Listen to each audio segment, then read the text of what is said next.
বন্ধুরা, পৃথিবীতে এমন অনেক জিনিস আছে যেগুলো মানুষকে অবাক করে দেয়। কেউ খুব দ্রুত দৌড়াতে পারে, কেউ অস্বাভাবিকভাবে অনেক বড় কিছু তৈরি করে দেখাতে পারে, আবার কেউ এমনও কিছু কাজ করে দেখাতে পারে যা কেউ কল্পনাও করতে পারে না। আর বন্ধুরা, মানুষের অবিশ্বাস্য অর্জনগুলো সংগ্রহ করে রাখা এমন এক বই যার নাম হচ্ছে গিনিস ওয়ার্ল্ড রেকর্ডস। বন্ধুরা, যেটাকে আমরা সংক্ষেপে চিনি থাকি গিনিস বুক নামে। বন্ধুরা, আজকের ভিডিওতে আমরা জানবো কিভাবে গিনিস বুকের শুরু হয়েছিল আর কিভাবে এটি পৃথিবীর সবচেয়ে জনপ্রিয় রেকর্ড বইয়ে পরিণত হলো। বন্ধুরা, এই গিনিস বইয়ের গল্প শুরু হয়েছিল 1950-এর দশকে। তখন আয়ারল্যান্ডে একটি বিখ্যাত ক্লোয়ারি কোম্পানি ছিল যার নাম ছিল গিনিস ব্রিউয়ারি।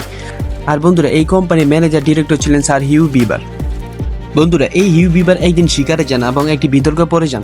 বিতর্কের প্রশ্নটি ছিল ইউরোপের সবচেয়ে দ্রুত শিকারী পাখি কোনটি, কিন্তু এই প্রশ্নের কোনো নির্ভরযোগ্য উত্তর পাওয়া যাচ্ছিল না।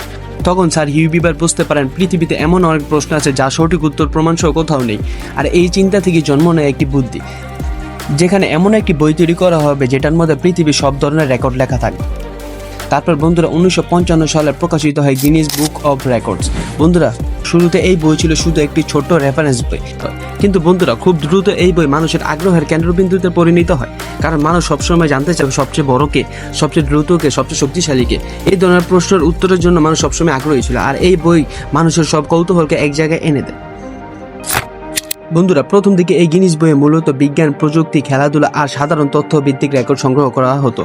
যেমন বন্ধুরা, পৃথিবীতে সবচেয়ে বড় প্রাণী কোনটি, সবচেয়ে দ্রুত দৌড়ানোর মানুষকে, মূলত এই ধরনের তথ্য প্রথম দিকে সংগ্রহ করা হতো। কিন্তু বন্ধুরা, ধীরে ধীরে এই বই মানুষের আগ্রহ বাড়াতে শুরু করে এবং বইটি আরও বড় এবং আরও বৈচিত্র্যময় হতে শুরু করে। বন্ধুরা, সময়ের সাথে সাথে গিনিস ওয়ার্ল্ড রেকর্ড শুধুমাত্র একটি বই হিসেবে সীমাবদ্ধ থাকেনি, বরং এটি হয়ে ওঠে একটি গ্লোবাল ব্র্যান্ড। বন্ধুরা, এখন এই বইতে শুধু প্রাকৃতিক রেকর্ড নয়, মানুষের তৈরি সব অদ্ভুত এবং মজার রেকর্ড যুক্ত করা হয়। যেমন সবচেয়ে বেশি পিৎজা খাওয়ার রেকর্ড, যেমন সবচেয়ে বেশি সময় ধরে এক পায়ে দাঁড়িয়ে থাকার রেকর্ড।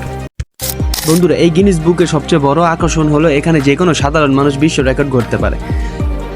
শুধু ধনী বা বিখ্যাত মানুষ নয়, বরং যে কোনো দেশে যে কোনো মানুষ যদি কোনো অসম্ভব কাজ যদি সবচেয়ে ভালোভাবে বা সবচেয়ে বেশি করে দেখাতে পারে, তাহলে বন্ধুরা তার নাম এই গিনিস বই উঠতে পারে।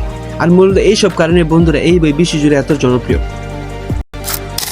বন্ধুরা, প্রতি বছর এই গিনিস বইকে আপডেট করা হয় এবং নতুন নতুন সব রেকর্ড যুক্ত করা হয়। বন্ধুরা, প্রতি বছর এই বইতে বিজ্ঞান, প্রযুক্তি, খেলাধুলা, বিনোদন সহ সব ক্ষেত্রে সব নতুন নতুন রেকর্ড যুক্ত করা হয়। বন্ধুরা, অনেক মানুষ শুরুতে এই বইতে তাদের নাম তোলার জন্য বছরের পর বছর অনুশীলন করে থাকতো। বন্ধুরা, বর্তমান সময়ে এই বই অনেক মানুষের জন্য একটি স্বপ্ন হয়ে দাঁড়িয়েছে। বন্ধুরা, বর্তমান সময়ে এই গিনিস বুকের মাধ্যমে আমরা মানুষের করা সব অবিশ্বাস্য রেকর্ডগুলো সম্পর্কে জানতে পারি। বন্ধুরা, আজকের দিনে গিনিস ওয়ার্ল্ড রেকর্ড শুধুমাত্র একটি বই নয়, এটি অনুপ্রেরণার একটি উৎস। বন্ধুরা, এই বই মানুষকে শিখায় যে সীমা আসলে মানুষের মাথার মধ্যে, ইচ্ছা থাকলে যে কোনো কিছুই করা সম্ভব।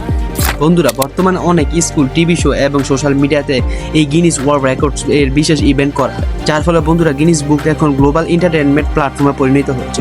বন্ধুরা, সবশেষে বলা হয় গিনিস ওয়ার্ল্ড রেকর্ডস হলো এমন একটি বই যা শুধু মানুষকে তথ্যই দেয় না, বরং এটি মানুষের স্বপ্ন, প্রতিযোগিতা এবং সাফল্যের গল্প একসাথে এটি আমাদের সামনে তুলে ধরে। এটি আমাদেরকে শেখায় যে মানুষ চাইলে যে কোনো অসম্ভব কাজকে সম্ভব করে দেখাতে পারে।